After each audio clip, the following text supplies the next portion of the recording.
decide to sign up for Plickers, you can see these are the cards that come on the website at plickers.com. They've got an A, B, C, and D on them, and each card is marked with a number specific for that student. Now, the PE teachers decided that wasn't cool enough, so we have created a bunch of different designs. I've created some that you can hold on to like this with different things around them, like not yet, or getting there, or got it, or it says wow. The ones we use here at Lynn Grove are a little bit different. These are less private, so we can use these as well. The problem with this is because they're less private, anybody can see a response and just copy it. So the style that I tend to use the most is the more private version. And here's a general idea of how the Plickers card works. So this is card number 9. Student number 9 in every class will use this card, and they'll put it here when they're done.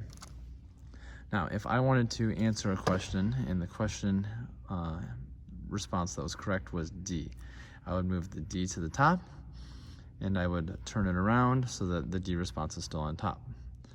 Now, if I wanted it to be C, I'd flip it this way, and again, so the C stays on top.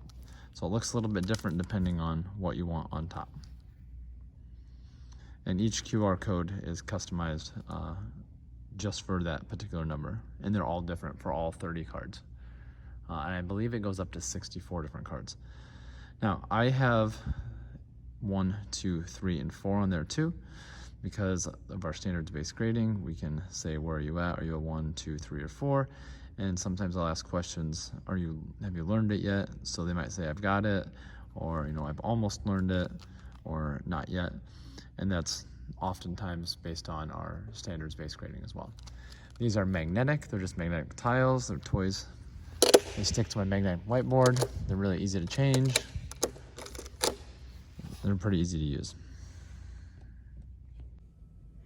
Hey, we're about to learn about Plickers and how I use it in class. We're going to start with a pre-test, and here's how I do it in class. Alright, so you guys are working on the 3rd grade level outcome of being able to perform intermediate jump rope skills. That's like a variety of tricks. Whether they're a long or a short rope. Today we're working on a short rope. I'm curious what you are able to do right now before we start. So, you're going to give yourself a little pre-test. Where are you before we start? So on your Plickers card, you're going to put a 1 or a not yet if you are still working on performing tricks. You're going to use that on your Plickers card. You're going to put a 2, you're an almost, if you can perform 1 or 2 tricks with your jump rope.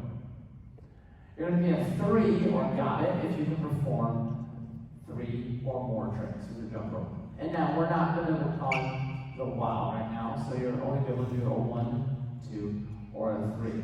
Will you quickly go do your pedometer? Your Plickers. Come right back.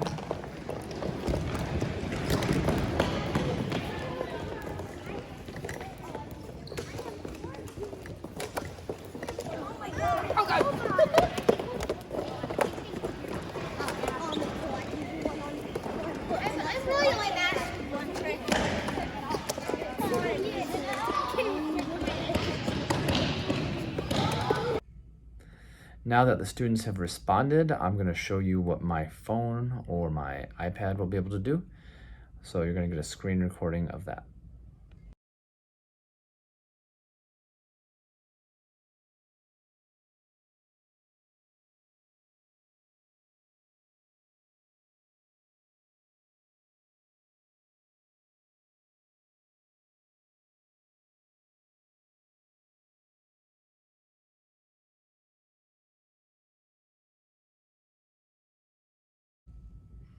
The next thing we're going to do is the activity. So I'm going to give you a brief video of them doing some of the activities so you know that there's some learning going on. And then we're going to go on to the post-test instructions, and they're going to record their responses. Good morning.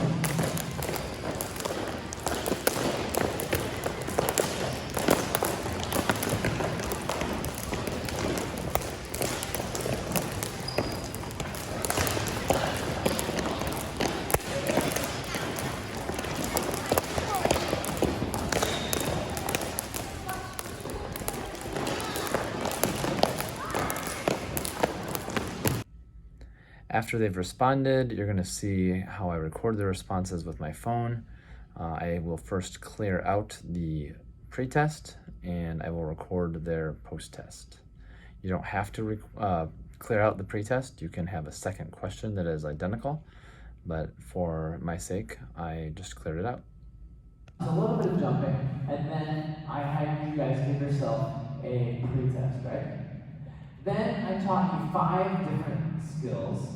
They're not the only skills you can do, but I taught you 5 different skills. So we're gonna do another test. It's the same question.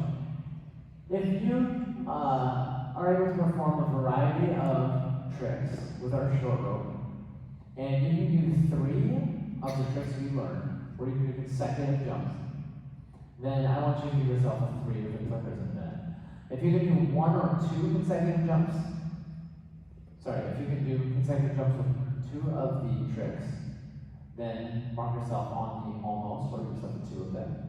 And if you're still learning the tricks, you can't quite get them yet, I want you to mark yourself as a 1. And remember, nobody will be marking himself as a 4 because we didn't practice that one. So give yourself a new score for there.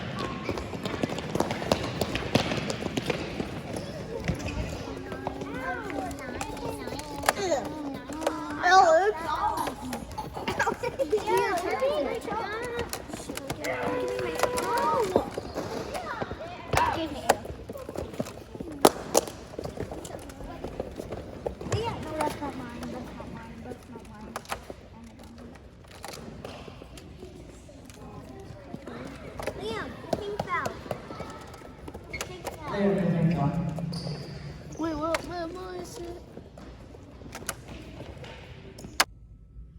Once you've recorded all the data, you can go to your computer, and your computer will have a lot more information that you can click on, and I'm going to give you a little tutorial on how to use the Plickers website.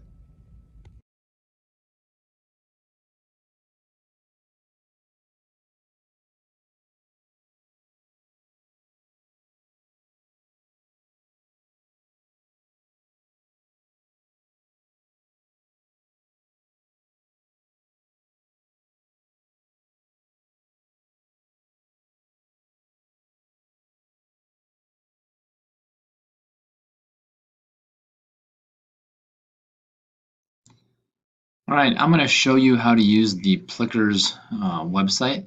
So you're going to go into the plickers.com, have it saved. It's going to pull up my library, and it'll pull up yours as well once you have an account. I'm going to go into one of the classes. So here's 4RO. That's how I saved it. I can go in and see a bunch of different stuff. I'm going to start at the bottom, work my way up. So here's my student list. If I wanted to, I could print a class roster if I don't think my kids can remember their number. I can also edit students really easily if I get a new student and throw Tanner in there. And now Tanner has a Plickers card assigned to him. And just as easily, I can delete a student, and I can do that from the app. And you can archive students also. So that's how you do your students there.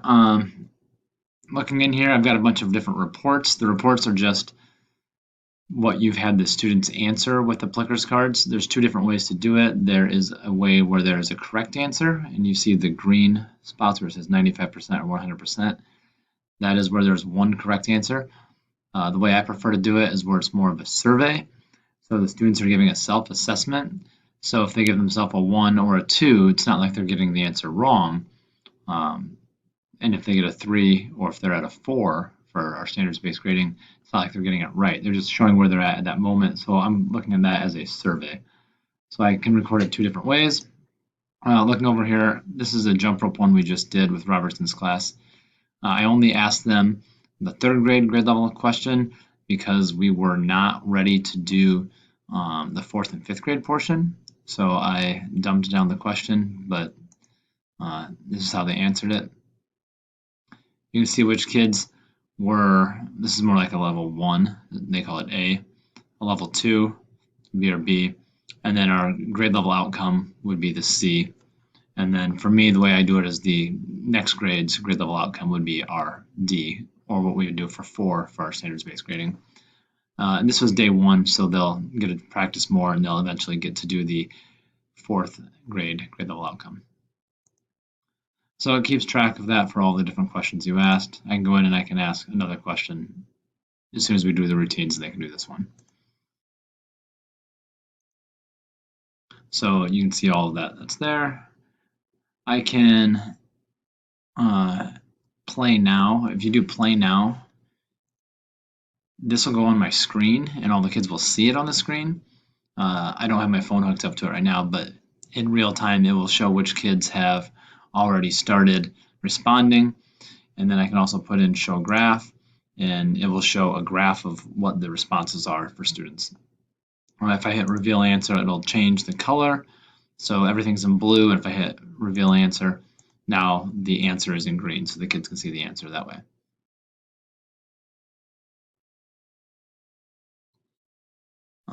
I can go to reports, it's the same thing. I can go and look at all the different reports that we've done. Over here you can go to students, you can add students that way. So here's score sheet. When I click on score sheet, this one, I would click on the class I was working with, so Robertson's class. And if you do Plickers Pro, it's a paid version, then you can check out 90-day or custom. I do not use Plickers Pro, so it's free for me. I can check out a 30-day amount. So I go in here and I look that I see that I've done, I'm going to do a month, I suppose.